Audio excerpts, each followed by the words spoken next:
Lee Radziwill was free-spirited former princess who shared the qualities of wealth, social status and ambition with her older sister, Jacqueline Kennedy Onassis, but who struggled as an actor, decorator and writer to share her sister's aura of success.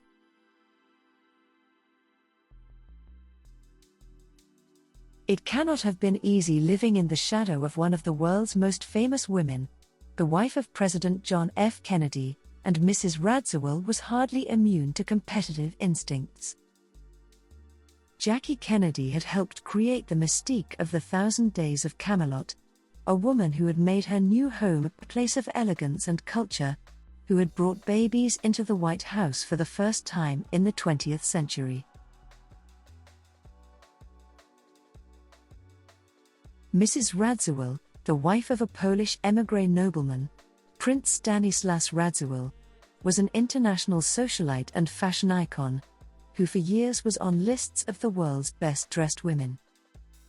Like Jackie, she had cultivated passions for painting, music, dance and poetry.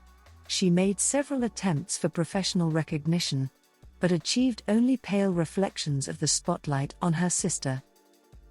For years, especially before and during Mrs. Kennedy's time as First Lady, Mrs. Radziwill had been close to her sister, sharing holidays and family gatherings, attending state functions, visiting the White House, hosting the Kennedys at the Radziwill townhouse in London, and, notably, taking a month-long 1962 vacation with Jackie in Italy, India, and Pakistan.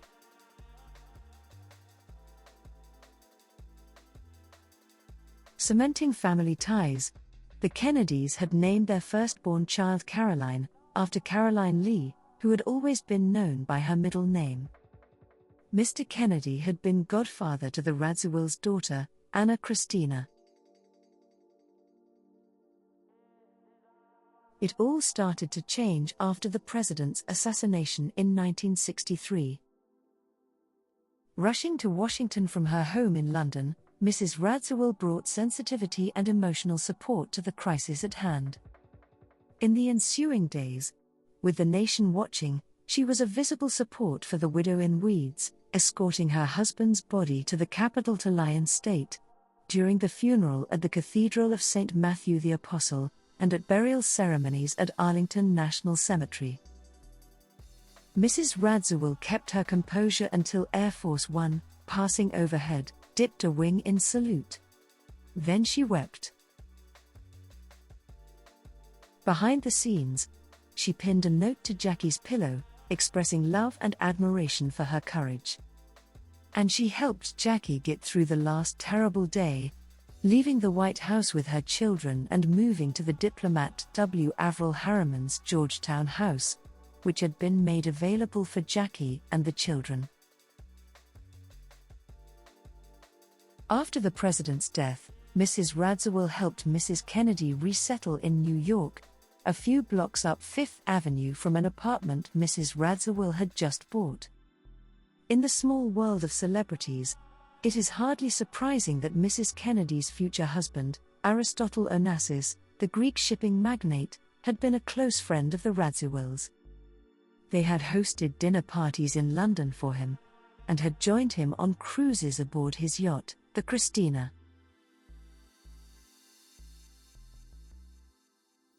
Indeed, tabloids had long romantically linked Mrs. Radziwill and Mr. Onassis, a notorious womanizer. In a brief telephone interview for this obituary, Mrs. Radziwill scoffed at the notion that she had had an affair with Mr. Onassis, and insisted that she had no regrets, none at all, about her relationship with her sister, which was widely reported to have been strained after Mrs. Kennedy married Mr. Onassis.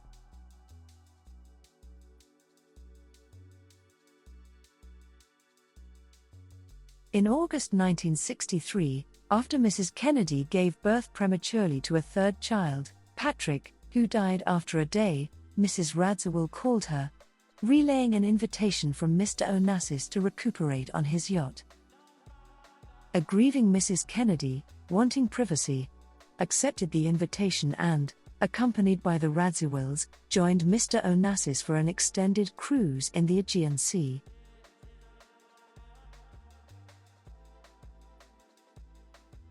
The story of Jackie's effect on Ari during that cruise has been told many times. Diana Dubois wrote in Her Sister's Shadow, an intimate biography of Lee Radziwill, 1995. Lee would tell her intimates later that she was only trying to do something nice for her sister when she brought her along on the Christina, and that Jackie co-opted Onassis on that cruise. Echoing news accounts of the era, the book added, Jackie's expropriation of Onassis drove a deep wedge between the two women, which, when coupled with a parallel development between Jackie and Robert Kennedy in the aftermath of the assassination, was the beginning of a profound change in their relationship, one that would last. In the months after the assassination, according to historians and news reports of the day, Robert Kennedy provided deep emotional support in a time of psychic trauma for Jackie, and the fact that the two were frequently seen together in absorbed conversation gave rise inevitably to rumors that their relationship was something closer than the kindness and comforting of an in-law. But nothing more substantive was ever demonstrated. 5 years after the president's assassination, in a made-for-tabloids event, Mrs. Kennedy and Mr. Onassis were married, with a prenuptial agreement that guaranteed her millions. Mrs. Radziwill attended the wedding on Scorpio's, Mr. Onassis' private island. As the sisters drifted apart, Mrs. Radziwill in the 1960s made new, creative friends, including the dancers Rudolf Nureyev and Margot Fontaine, the architect and decorator Renzo Mongiardino, the stage and costume designer Cecil Beaton, and the writer Truman Capote. In 1967, encouraged by her friends, Mrs. Radziwill began an acting career. She studied with teachers from the Royal Academy of Dramatic Art and the London Academy of Music and Dramatic Art. Mr. Capote advised her to make her debut as Tracy Lord, the spoiled, spirited socialite in Philip Barry's comedy The Philadelphia Story. It had been Katharine Hepburn's role on Broadway and in a Hollywood film. The revival was staged in Chicago. Publicity hailed the star as Jackie Kennedy's princess sister. The opening was a media circus. The reviews were devastating. A new star is not born. The Chicago Tribune crowed. Other critics called her performance wooden and amateurish. She was hurt, but audiences were not put off, and she gamely finished a 4-week run. Mr. Capote then urged David Susskind, the producer, to put his protégé in a television play. A remake of Laura, the classic 1944 Otto Preminger film, was chosen, with Mrs. Radziwill again in a role made unforgettable by another star, Gene Tierney. Mr. Capote helped write the script. It aired nationally on ABC in January 1968. The reviews were not kind. A stunning clothes horse upon whom no discernible thespian demands were made, wrote Jack Gould, the television critic for the New York Times. Mrs. Radziwill returned to London, her acting career over. The Radziwill-Capote friendship ended soon after. They fell out when she refused to testify for Mr. Capote in a libel suit brought by Gore Vidal over a Capote assertion, citing her as his source, that Mr. Vidal had been ejected drunk from the Kennedy White House. Mr. Vidal said he had merely been escorted to his hotel by friends after antagonizing Attorney General Robert Kennedy. Mr. Vidal won the suit and an apology. In 1976, Mrs. Radziwill founded an interior design firm. She attracted a few corporate and wealthy private clients and drew favorable publicity, including a feature spread in Architectural Digest. But her designing career was brief.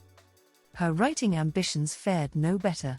She was contracted to write a memoir in the early 1970s and another in the late 90s, but neither book was finished. In 2001, she published Happy Times, a slim picture book with reminiscences on the Bouvier sisters' carefree early years. She joined Harper's Bazaar in 1950 as an assistant to the legendary editor Diana Vreeland. She held the job briefly, but it sparked her lifelong interest in fashion. In 1951, Lee and Jacqueline Bouvier toured London, Paris, Rome, Florence, Venice, and Madrid. Their reminiscences were collected in One Special Summer, 1974. In 1953, Lee married Michael Temple Canfield, the adopted son of Cass Canfield, chairman of the publisher Harper and Brothers. They lived in London, where Mr. Canfield was private secretary to Winthrop Aldrich, the United States ambassador to the court of St. James's. They had no children and were divorced in 1958. In 1959, she married Prince Radziwill, 20 years her senior, who had arrived in London in 1946 and made a fortune in real estate. The couple had an estate near Henley-on-Thames and a Georgian townhouse near Buckingham Palace. They had 2 children, Prince Anthony and Princess Anna Christina, and were divorced in 1974. In 1988, Mrs. Radziwill married Herbert Ross, the director and choreographer, whose films included The Sunshine Boys, 1975, The Goodbye Girl, 1977, and Steel Magnolias, 1989. They were divorced shortly before his death in 2001, and she resumed the Radziwill surname. In addition to her daughter, Anna Christina, Mrs. Radziwill is survived by a daughter-in-law, the reality television personality Carole Radziwill, and her half-brother, Jamie Auchincloss. Mrs. Radziwill was a public relations executive for Giorgio Armani from 1986 to 1994, directing special events for the Italian fashion designer. After Mrs. Onassis died in 1994, her will made no material provision for her sister, for whom I have great affection, Mrs. Onassis wrote, because I have already done so in my lifetime. It left bequests to each of her sister's children. The disinheritance of Mrs. Radziwill was widely interpreted as another sign of strain between the sisters, whose relationship had captivated the press and public throughout their lives.